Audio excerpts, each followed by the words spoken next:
100 postal workers in South Bristol have walked out for 24 hours at the start of one of the busiest weeks of the year. The Communication Workers Union says its members are on strike as they're being asked to deliver more than they're capable of.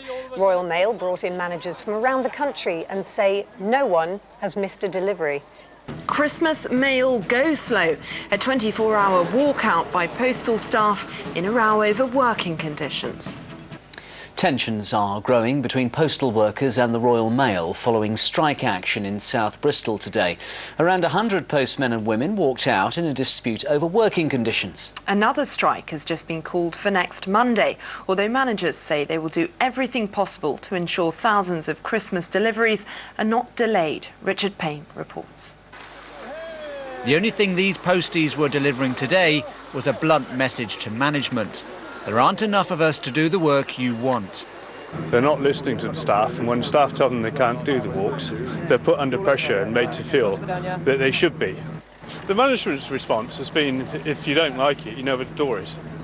Today, Royal Mail managers, some from 100 miles away, more than doubled the workforce that normally operates in this Bedminster depot. As a result, they claim up to 70,000 items in the BS4 and BS14 postcodes were delivered. We need to modernise. The whole mail market is changing, and if we are to modernise and change the way that we work, we need our people to come with us. The 24-hour stoppage ends at midnight, but it's to be followed by another next week, just when the demand on our postal service reaches its peak. A lot of people will say this is a bit of a cynical attempt to get a better deal at the time of year when people need their mail more than ever. Well, Royal Mail have dictated the timescale to this dispute. They've dictated it from day one. And if they'd taken on board our concerns earlier and the concerns of the workforce in this depot, then this could have been avoided. With management and unions at loggerheads, it's the 33,000 customers in these two Bristol postcodes which are now caught in the middle. Most post does seem to be getting through today, but that's down to the management and not the postmen and women. The question now is how long can that system continue and at what cost? The public doesn't seem to be paying too much of a price so far, and people we spoke to were generally supportive of the strikers.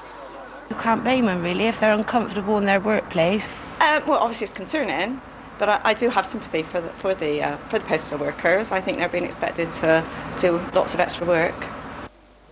There are calls for an independent investigation to alleged bullying at this depot, allegations Royal Mail strenuously deny. More immediately, only talks with employment negotiators can end what could be a long and bitter dispute. Richard Payne in Bristol for the West Country Tonight.